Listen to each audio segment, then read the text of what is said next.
This is Scott the Fix-It Guy. Our goal with our videos is to empower you to be able to do the repairs on your own and save a whole lot of money and also get that great feeling of having fixed it by yourself.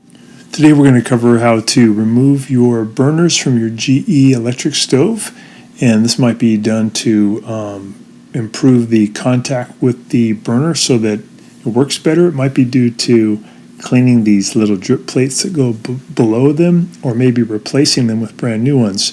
Regardless, though, it's really easy to do, and also it's very easy to get them to make better contact so that they will work correctly and do that without having to replace the burner itself.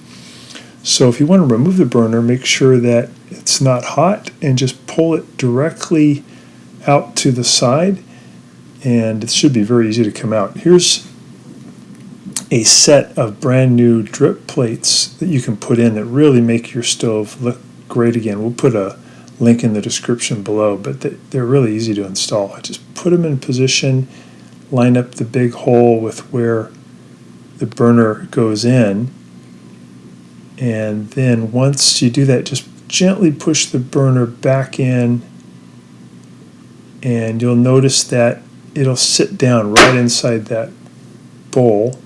And there's actually a little relief in the metal where the burner will sit down.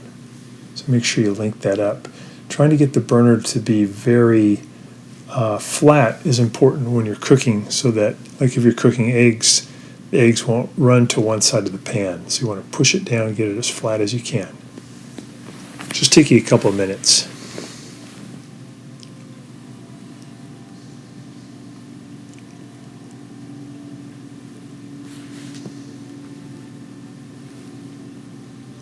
There's where it goes in, right there. So here's the bigger burner. We're going to just pull this out toward us. And these are the electrodes here. We're going to bend this a little bit to your left, to the outside. And it's going to make better contact with the receptacle inside, and it will get all the power possible.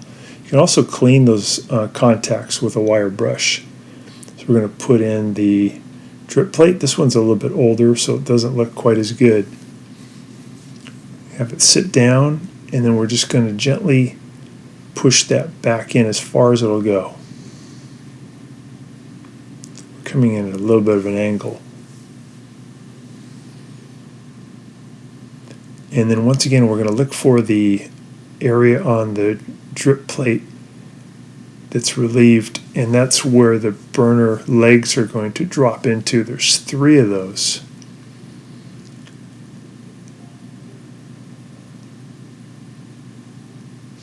That looks good. If you wash these drip plates in the dishwasher, they should come out a lot shinier too. You may not have to replace them.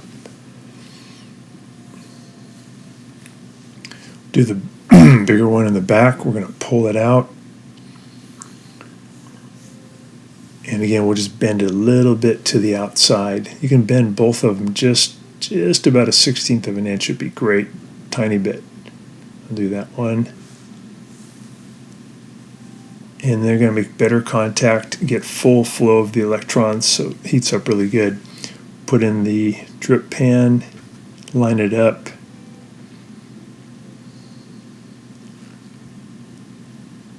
And then we're just going to gently push that in at an angle as far as it'll go and set it down.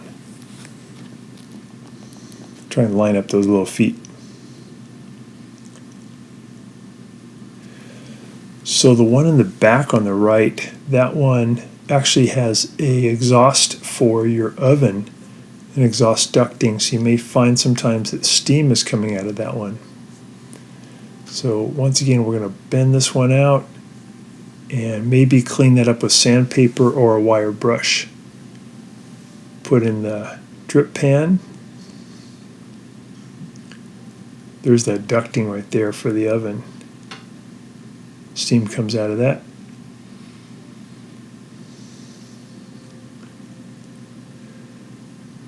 Go ahead and gently push that back in.